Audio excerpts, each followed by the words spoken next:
Hi, I'm Darlene Carman. And I'm Doug Carman. And welcome to the show. Today's show is about houseplants and how they promote good health.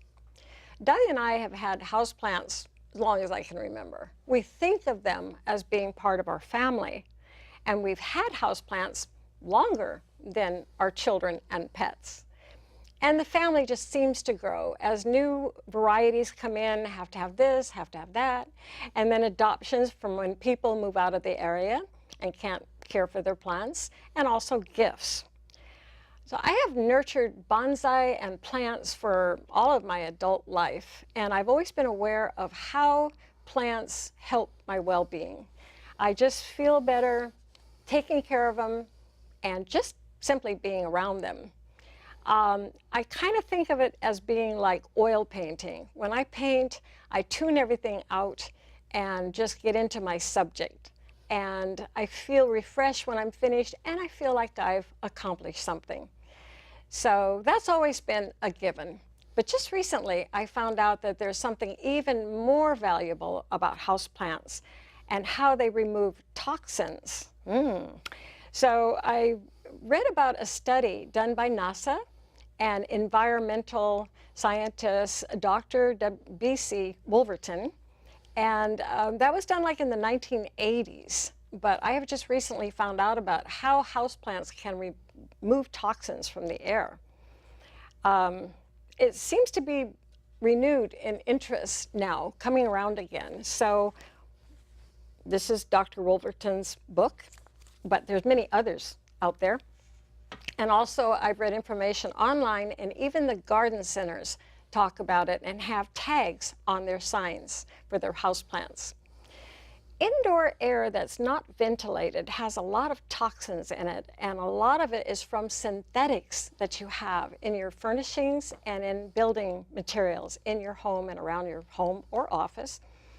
And formaldehyde, I would say, is like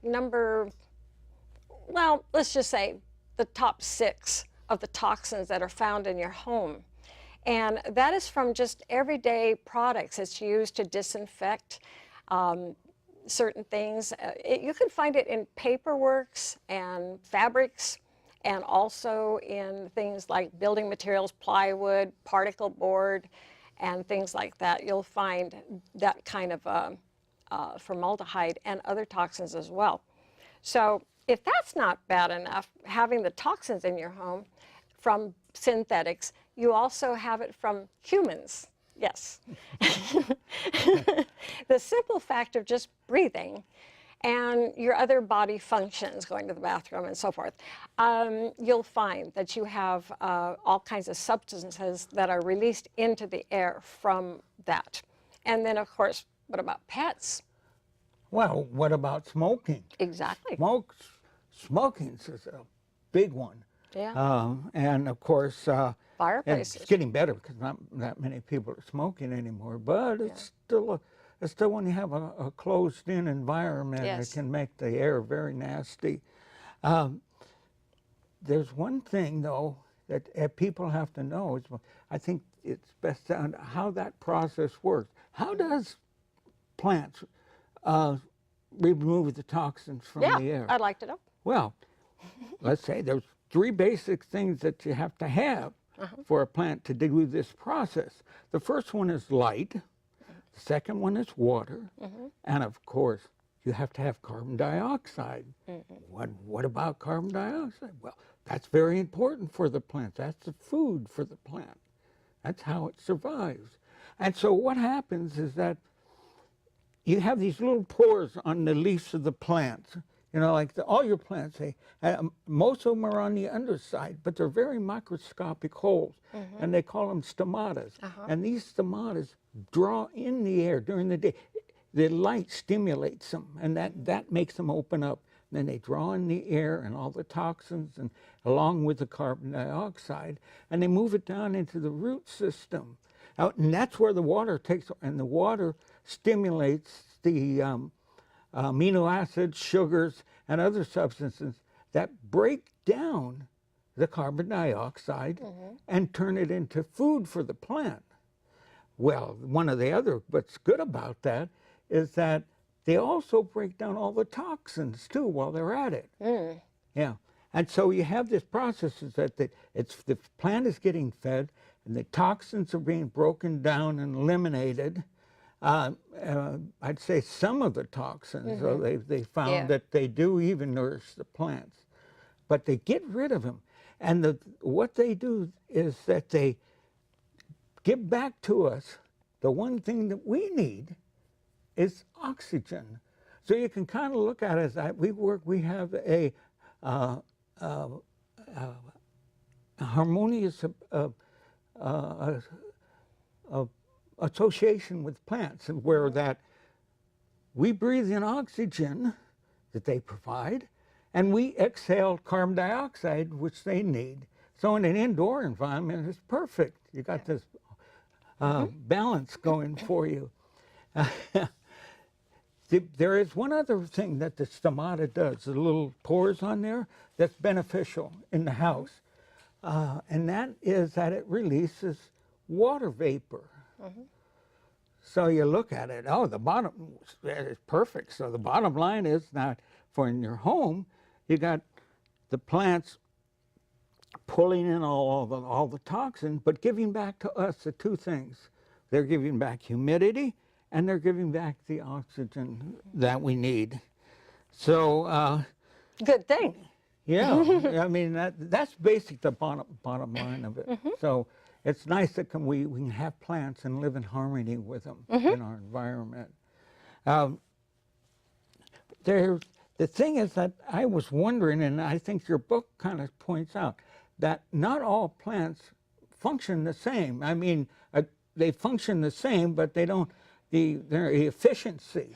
So you want to be able to buy house plants that are efficient for your house. So they're not all equal. So what plants are really good and what plants are in the studio here? Well, humidity is another thing that you kind of talked around, but humidity is really important. And reading about the plants that I did, I really don't want to get too concerned about this plant does this and this plant does that, because they've tested like 50 or so, probably way more now. But the thing is, it really isn't that important on which plant that you have. The ones that are in the studio here are very good, and I'll point out a couple of these things, but I think it's just the idea of having plants and having a variety of plants, because then you're bound to get this chemical or that chemical out. But if you had to really think about how many different chemicals, and so, well, this plant's going to take away that, that's just beyond most of us. Spider plant here is one. This is a baby, and it's a great one to share. Just about a week ago, I snipped off a few of these babies from the mother plant, and I stuck it in water for a week or so, maybe 2 weeks, and waited for the roots to get, they all have roots at the bottom of the babies, but I waited for them to get a little bit longer, and then I potted it up, and its rate's very high, but a lot of them really do. For removing toxins. That's for removing all kinds of toxins. And this one here is a parlor plant. I'm going to turn this around just a bit because I want to make sure you see that it's blooming. Don't get too excited. It's really just a small little bloom, but that tells me that it's happy. So this is a parlor plant. It's been popular since the Victorian era. And what I wanted to show about this is, can you believe that these were all together at one time in an Easter basket? It was a gift, and it was an Easter basket. So what do I have? I have this parlor palm, and I have a peace lily, which is very, very good for removing toxins. And then, of course, our English ivy. Now, English ivy, some people think that that can get really big and invasive, but not really, not if you keep it confined. So imagining these all together, and I could see they started to get stressed.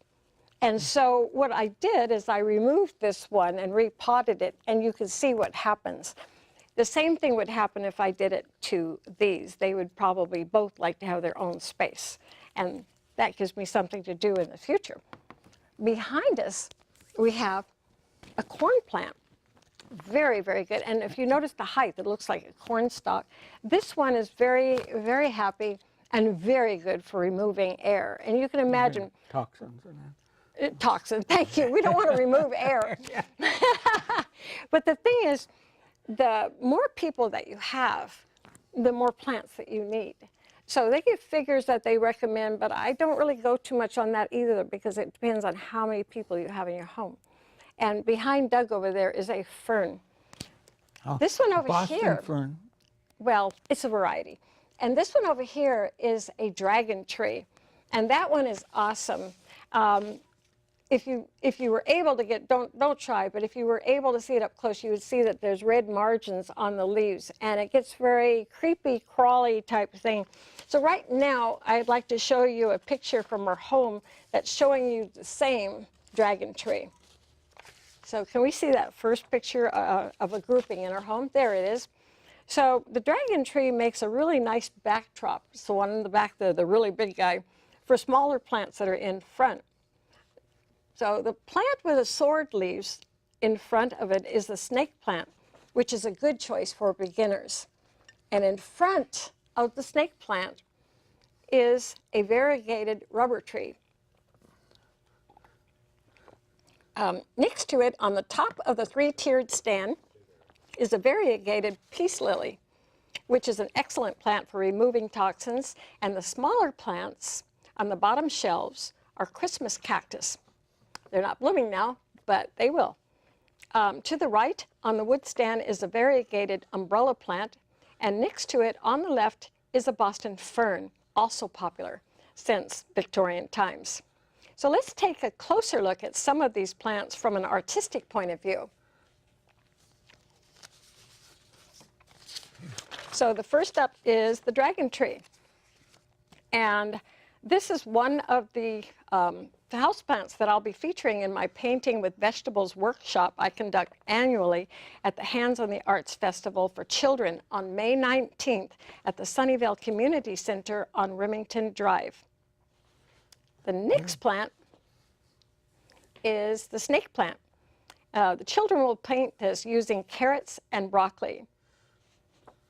And the next one represents a Boston fern. I like the zigzag movement of the fronds and think this one will be very popular with the kids to paint. You had a lot of fun painting that because Absolutely. the rhythm of it. I remember when you were so I love painting this plant. And this next one is the Christmas cactus in bloom. And I use French fries to direct the plant and let it flow in all different directions. And it blooms in many different colors. So the next picture is another grouping of plants that can be very effective. In this case, 2 large weeping figs frame the curio cabinet. I have the spider plant below it on a stand because the hanging portion of the pot broke. So I decided I liked it this way better. In fact, I still think you can see some of the planter part that broke. It's a good solution for places that do not allow holes in the wall. So to put it on a stand, you don't have to worry about it. And the close-up on the next one is a weeping fig, as the children will paint it using broccoli and carrots. And the next one is the spider plant. So I tried 3 different veggie tools before I decided that I like this one better, which is painted with a potato. So the last grouping of plants is showing you a fishtail palm, and in the front is an anthurium, and to the bottom left is a parlor palm. So, and I think that's it for umbrella plant. That's my notes. Yeah, So, that's the okay. one. That's, Oh, goodbye. I have so many notes here, I can't find my notes. So, you were going to talk about the repotting of that big tree. Well, Remember that? Yeah. When we did, you noticed that in the picture. That we've had that a long time. I mean, as long as I can remember. Yep. You know, back. Yeah. And so it's got to be good 40, 50 years old. But when I was, what fascinated me is when it looked so vibrant. but when we repotted it, it was so root bound, it looked like it was strangling itself. And I said, oh my God. And, you know, why is this doing so well? So that brought up a question, because it looks so nice. How can people determine when their plants get root bound? Because that's kind of stifles them. Oh, it stifles them in a big way. That one was going around so much around. I'm really glad that I had you to help me. It was very difficult for me to handle trying. I mean, it's taller than I am, and it just really wrapped around. But I'm familiar with working with that with bonsai. However, with bonsai, I keep on it. Every year I check the root system. But when you have a plant like this that's bigger than you are, and if, you know, if somebody's not around to help you, and even if they are around to help you, it's very difficult to keep checking the roots. And that's where the problem comes in. So then the plant really tries to put on a good face for you, but there starts to be signs that are showing, like for instance, maybe it has a lot of leaf drop. Now that can easily happen on a weeping fig. They don't like to be moved, and they're a little bit temperamental. But the other thing is, like, maybe you have darkness on some of the leaves. That might be another sign. Or if you have to just keep watering and it never seems to be satisfied with watering, that could be a good sign, because the water is just going through. So those are things that I look for on being root bound. For root bound. What other things? I've noticed you've mentioned about overwatering. Yes. Well, I think with plants, I think they're just like humans in their needs. You know, they need air to circulate, to breathe, and they need water, and they need space to grow, and they need daylight, and they need a good bath now and then to clean themselves off. And they need a good foundation, and when you're talking about plants, that would be well-drained soil. So those are, and then you break that down, and it's a matter of how much light do they need, how much water do they need, and that sort of thing. You break it down even further, questioning the type of soil, and oh, you can get really crazy with all that. Well, it's interesting to note that plants really don't need a lot of water for the process of removing toxins. And that's nice, because any excess water is what is used to keep the plant moist, and that was that transpiration process that brings the moisture back up through the plant. Well, that's true. And the thing is, you mentioned overwatering, and yes, I would say that overwatering is probably the number one mistake that people do. And what happens is they walk by and they're looking around and they might see something that looks like it's wilting to them. And they look at the plant and they look at the surface, and it might look dry to them. And oh, water. No. What you really need to do is take your finger. This one is so new, I'll take the older guy over here. And you need to stick your finger. Now, this is very moist because I brought it into the show. But I'm going in here half a finger length, you know? And I check that. If it's moist down there where my finger is, halfway through my finger, it's not time to water, because down at the bottom, it might still be very wet. And that is the worst thing for a plant. It's better to have it a little bit on the dry side, but see, there again, it's like people. They like different things. Some plants want more water, some want less, some want to dry out in between, maybe succulents, but I really don't even like to label plants like that, because they're all individual, and if you get to be around your plant and enjoy your plant, you'll notice things like that. Another thing I would say is cleaning them is really, really important, because as Doug has been talking about, they breathe and they take in everything that they need through their leaves. And how can they do it? You know, it's like humans with a stuffy nose. You've got to clear it away so they can breathe. So here again, you go into I do this, I do that. Well, when it comes to cleaning, I use two things. Sometimes I use dish soap with just a couple drops into warm water, or just water really, and I use paper towels, and it's like a sponge bath. I take the leaves and I just take the water, squeeze it out, and I just rub it gently, really gently. And I go through several. Now, I have a lot of plants, as you know, so it's kind of hard to get to all of them, but just a little bit's good. And I don't even transfer them. If I'm doing one plant, I don't keep using the same one. I start afresh. You'd be surprised. The residue, when you throw out your bowl, you'll be surprised on how much dirt can be in the bottom. It's like, whoa. And I think that's really important to keep the plants clean. Now, if you have somebody to do that for you, fine. If you're working on a big, huge plant like that and you have to get on a ladder and it's hard for you, I recommend that you find somebody else to do it for you and do a little swapping, do the laundry or whatever, let somebody else do it for you. You have to be careful when you're climbing around on ladders, taking care of plants. But that's what I recommend, is get somebody to help you if you need the help. But otherwise, once in a while, a little cleanliness is good for them.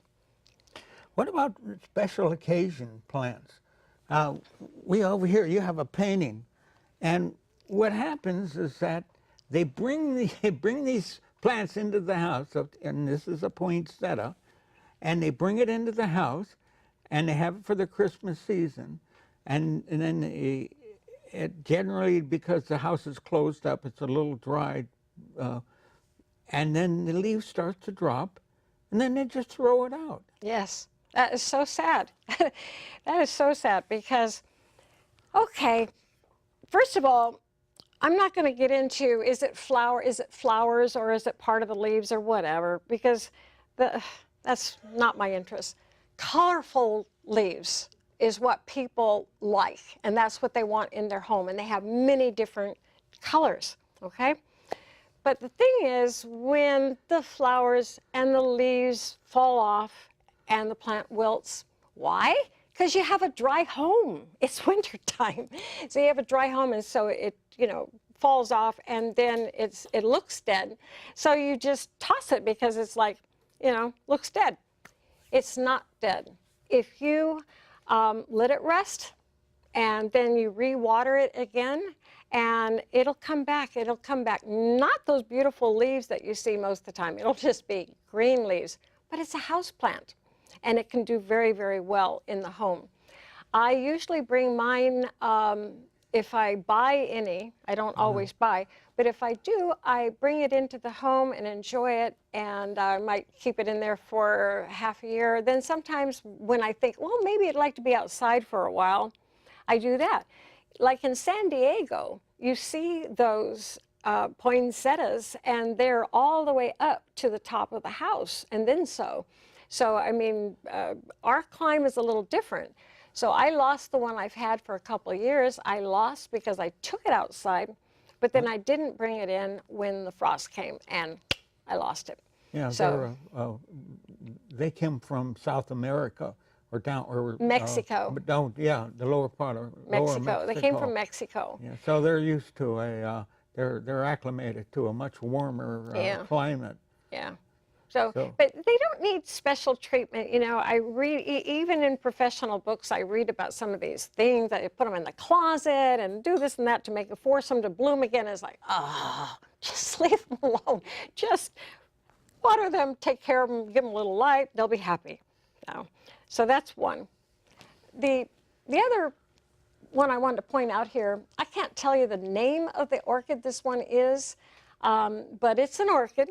And I started out with a collection of a lot of orchids, and I painted every single one of them because I didn't know if I'd be able to keep them alive. And I've had a couple that I have been. This one, unfortunately, didn't make it.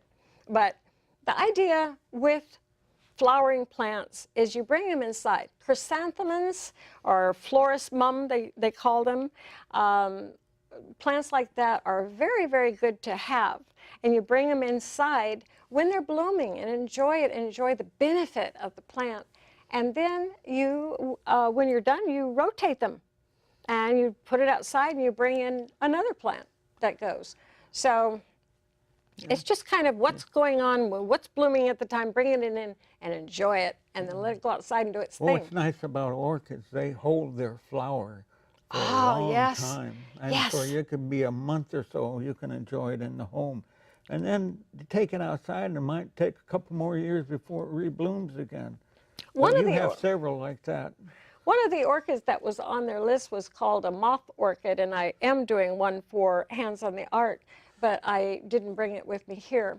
Why they did that one, I don't know.